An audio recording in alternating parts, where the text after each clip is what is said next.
মানালি দে যে সিরিয়ালগুলো চুজ করে সবসময় এই ধরনের একটা ক্যারেক্টার। একবার শ্বশুর এসে বাধা দিচ্ছে, তো একবার শাশুড়ি এসে বাধা দিচ্ছে, একবার ভাসুর এসে বাধা দিচ্ছে, একবার ভাসুরের ছেলে এসে বাধা দিচ্ছে ফুলশয্যার জন্য।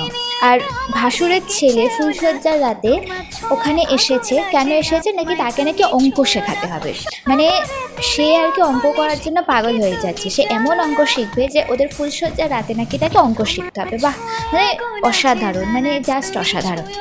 মানে ফুলশয্যার রাতে এসে শাশুড়ি আর কি বরের সাথে শুয়ে পড়ছে, আর বউকে নাকি সোফাতে আলাদা করে শুতে হচ্ছে, এটা তো আমরা সবাই জানি।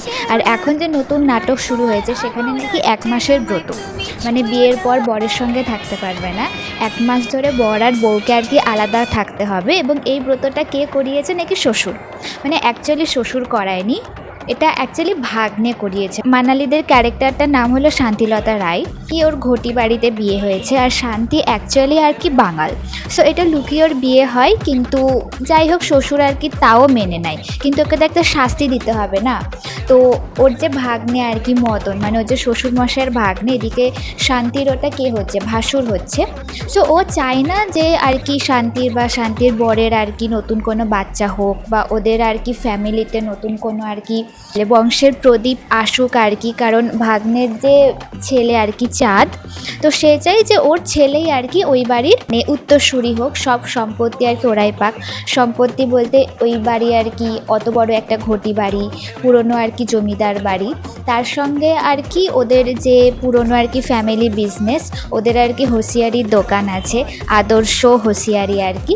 তো এই সব কিছু আর কি ভাগ্নে মদন চাইছে যে ওর ছেলে চাঁদ পাক। শান্তির যদি আর কি নতুন মানে বাচ্চা হয় আর কি, তাহলে এই সব সম্পত্তি কে পাবে, শান্তির ছেলে পাবে। ওর যে ভাগ্নে মদন, মানে সে বা তার ছেলে যে চাঁদ, এরা কিন্তু কেউ পাবে না।